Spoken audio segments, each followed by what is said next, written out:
caramujo africano, conhecido cientificamente como a chatina fulica, parece apenas um molusco comum que aparece no quintal depois da chuva. Mas, quando essa espécie começa a surgir em grande quantidade, isso pode ser um sinal de alerta. Ele não é apenas um animal incômodo. Ele é uma espécie invasora, se reproduz rapidamente, compete com espécies nativas e ainda pode estar associada à transmissão de doenças importantes para humanos e animais. A Fiocruz aponta que o caramujo gigante africano está relacionado a riscos ambientais e sanitários, principalmente por poder atuar como hospedeiro intermediário de parasitas do gênero Angiostrongylos. Durante o período de chuva, o problema fica ainda mais visível. A umidade favorece a movimentação desses animais, facilita a postura de ovos e cria condições perfeitas para que eles se espalhem por jardins, terrenos baldios, hortas, quintais e áreas com entulho.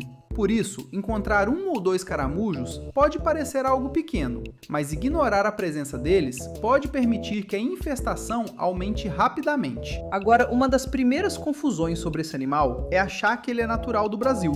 O caramujo africano não é uma espécie brasileira.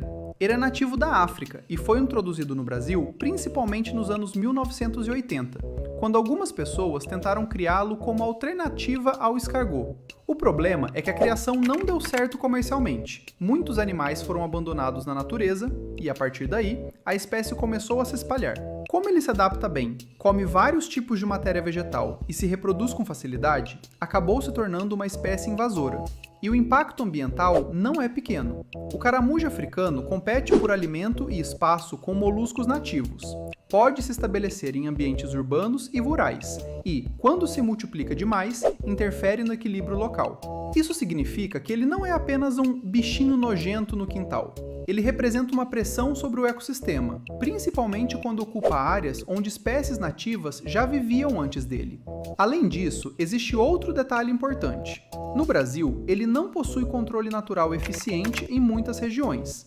Ou seja, sem predadores suficientes e com muita comida disponível, a população pode crescer de forma descontrolada. A veracidade sobre esses caracóis é que ele transmite doenças. O caramujo africano pode fazer mal à saúde porque pode carregar vermes e micro-organismos no corpo e no muco. O risco não está em olhar para o animal ou simplesmente encontrá-lo no quintal. O risco está no contato direto, no manuseio incorreto, na ingestão acidental de partes contaminadas ou no consumo de alimentos mal lavados por onde ele tenha passado. Entre as doenças mais importantes associadas a esse molusco estão a meningite eosinofílica, também chamada de angiostrongilíase cerebral, e a angiostrongilíase abdominal. A meningite eosinofílica é causada pelo parasita Angiostrongylus cantonensis, que pode chegar ao sistema nervoso e provocar sintomas como dor de cabeça intensa, febre, vômitos, rigidez na nuca, formigamento e outros sinais neurológicos.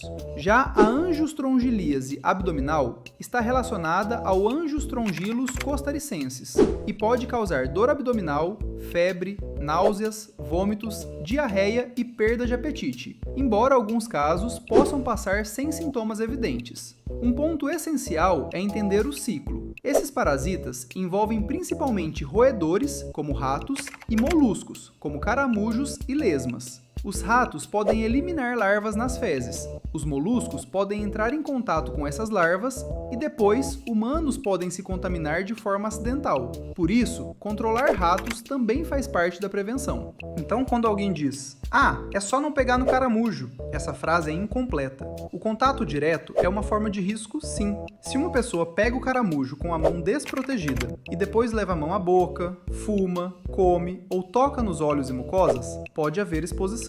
Mas essa não é a única forma. A contaminação também pode acontecer ao ingerir o caramujo cru ou mal cozido, ao consumir hortaliças, verduras e frutas mal lavadas, ou ao comer alimentos que tiveram contato com o muco do animal. É por isso que a higienização dos alimentos é tão importante, principalmente quando eles vêm de hortas, quintais ou feiras, onde podem ter ficado expostos. Na prática, o caramujo pode passar por cima de uma folha de alface, couve, cheiro verde ou outra hortaliça, pisa, o muco fica ali. Se o alimento não for bem lavado e higienizado, o risco aumenta. Por isso, lavar só por cima nem sempre é suficiente. Para reduzir esse risco, o ideal é lavar bem os alimentos em água corrente e fazer a higienização correta. Uma orientação comum é deixar verduras, legumes e frutas de molho em solução com cloro próprio para alimentos, seguindo a medida recomendada no rótulo ou a orientação da vigilância sanitária local. No material usado como referência, aparece a orientação de uma colher de chá de cloro para cada litro de água, por cerca de 15 minutos, e depois enxaguar em seguida. Essa etapa é importante porque remove sujeiras, muco e possíveis contaminantes. E existe ainda um cuidado especial com crianças e animais de estimação. Crianças não devem brincar com caramujos, lesmas ou conchas encontradas no quintal. Para uma criança, aquilo pode parecer curioso, diferente, até divertido. Mas tocar, esmagar ou colocar a mão na boca depois do contato pode gerar risco. Por isso, a orientação deve ser clara. Encontrou? Não mexe. Chame um adulto. Cães e gatos também podem se contaminar ou entrar em contato com o muco ao morder, lamber ou brincar com esses moluscos. Então, quando há infestação do quintal, não é apenas a saúde humana que está em jogo. Os animais domésticos também precisam ser protegidos. Quando dizem que qualquer caramujo, mesmo as espécies brasileiras, deve ser eliminado, é um mito. Esse é um erro muito comum. Nem todo caramujo grande é o caramujo africano. O Brasil possui espécies nativas, como o Megalobulimus sp, que fazem parte da fauna brasileira e cumprem funções ecológicas. Eliminar espécies nativas por engano pode causar desequilíbrio ambiental e ainda configurar crime ambiental. Por isso, antes de sair matando qualquer molusco que aparece no quintal, é importante saber diferenciar. O caramujo africano, a Chatina fulica, geralmente tem concha mais alongada, mais pontiaguda, com coloração escura e vários giros. Já o Megalobulimus costuma ter concha mais arredondada, mais gorda, com menos giros e abertura menos cortante. Essa diferença é importante porque muita gente confunde os dois. O caramujo africano é o alvo do controle, porque é invasor e associado a riscos sanitários. As espécies nativas não devem ser eliminadas sem necessidade. Quando houver dúvida, o ideal é acionar a vigilância ambiental, o setor de zoonoses ou a Secretaria de Meio Ambiente do município. O sal não ajuda a matar o caramujo. Muita gente joga sal nos caramujos porque vê o animal desidratar rapidamente, mas esse método não é recomendado. O sal prejudica o solo, pode afetar plantas, contamina o ambiente e não resolve a infestação de forma adequada. Além disso, quando usado em grande quantidade, ele altera a qualidade da terra e pode prejudicar a vegetação do quintal. O problema do caramujo africano não se resolve apenas matando os animais visíveis. É preciso eliminar também ovos, conchas e pontos de abrigo. Se a pessoa joga sal em alguns caramujos, mas deixa ovos escondidos em vasos, entulhos, restos de madeira ou folhas acumuladas, a infestação volta. Usar veneno para espantar ou eliminar o caramujo é totalmente incorreto.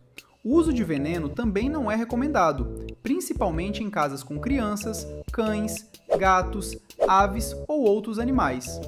Produtos químicos usados sem controle podem intoxicar pessoas e animais domésticos, contaminar o solo e atingir outras espécies que não têm relação com o problema.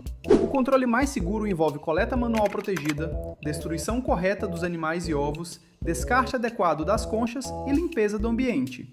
A Fiocruz orienta que o combate deve envolver catação com proteção, eliminação adequada e atenção ao descarte, porque conchas abandonadas podem acumular água e servir de criadouro para mosquitos como o Aedes aegypti, transmissor de dengue, zika e chikungunya. O que fazer ao encontrar o caramujo africano? Primeiro, nunca toque diretamente. Não pegue o caramujo com as mãos nuas. Use luvas grossas, luvas de borracha, saco plástico resistente, pá ou algum instrumento que impeça o contato direto com o animal e com o muco. O melhor horário para a coleta costuma ser pela manhã cedo ou no fim da tarde, quando o ambiente está mais úmido e os caramujos aparecem com mais facilidade. Durante a coleta, proteja pele e mucosas. Não coma, não beba e não fume enquanto estiver manuseando o material. Isso evita levar qualquer contaminação da mão para a boca. Procure também pelos ovos. Eles podem ficar escondidos em terra úmida, vasos, entulhos, folhas acumuladas, restos de construção, madeiras, pedras e cantos escuros. Se coletar apenas os adultos e deixar os ovos, o ciclo continua. Depois da coleta, uma das orientações usadas por prefeituras e materiais de vigilância é colocar os caramujos em uma solução com 1 parte de cloro para 3 partes de água, deixando-os totalmente cobertos por 24 horas. Após esse período, os animais devem ser descartados de forma adequada, com as conchas quebradas, para impedir que acumulem água e virem criadouro de mosquito. Esse ponto é muito importante. Não jogue caramujos vivos no lixo. Se eles forem descartados vivos, podem sair do saco, se espalhar e continuar a infestação em outro lugar. Também não deixe conchas inteiras abandonadas no quintal, porque elas podem acumular água da chuva. Depois de quebrar as conchas, descarte lixo comum, preferencialmente em 2 sacos plásticos bem fechados. Ao terminar, retire as luvas com cuidado e lave bem as mãos com água e sabão. Se houver contato acidental com o muco, lave a região imediatamente com água e sabão. Como evitar que ele apareça em casa? O caramujo africano gosta de abrigo, umidade e alimento disponível. Então, um quintal sujo vira um ambiente perfeito para ele. Para reduzir o risco, mantenha um terreno limpo, faça capina periódica, remova folhas acumuladas, entulhos, restos de madeira, telhas, tijolos soltos, lixo orgânico e qualquer material que possa servir de esconderijo. Também é importante evitar acúmulo de água, cuidar de vasos de planta, organizar hortas e manter áreas externas sempre observadas depois de chuvas. Quanto menos abrigo e umidade acumulada, menor a chance de proliferação. Outro cuidado é controlar roedores. Como os parasitas associados às angiostrongilíases envolvem ratos no ciclo, manter um ambiente livre de lixo, restos de comida e possíveis abrigos para roedores também ajuda a reduzir o risco sanitário. Como prevenir as doenças?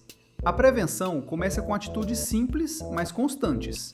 Sempre lave as mãos depois de cuidar de hortas, mexer com terra, limpar quintal ou tocar em objetos que possam ter tido contato com caramujos e lesmas. Lave bem verduras, legumes e frutas antes do consumo. Não basta apenas passar uma água rápida. Use água corrente, remova sujeiras visíveis e faça a sanitização correta, especialmente em alimentos consumidos crus. Não coma caramujos. Não utilize esses animais como isca e não permita que crianças brinquem com eles. A criação do caramujo africano também é proibida, justamente pelo risco ambiental e sanitário que a espécie representa. O mais importante é entender que o caramujo africano não deve ser tratado com pânico, mas também não deve ser ignorado. Ele é uma espécie invasora, pode carregar parasitas perigosos, se multiplica com facilidade e exige controle correto. A diferença entre resolver o problema e piorar a situação está justamente na forma de lidar com ele.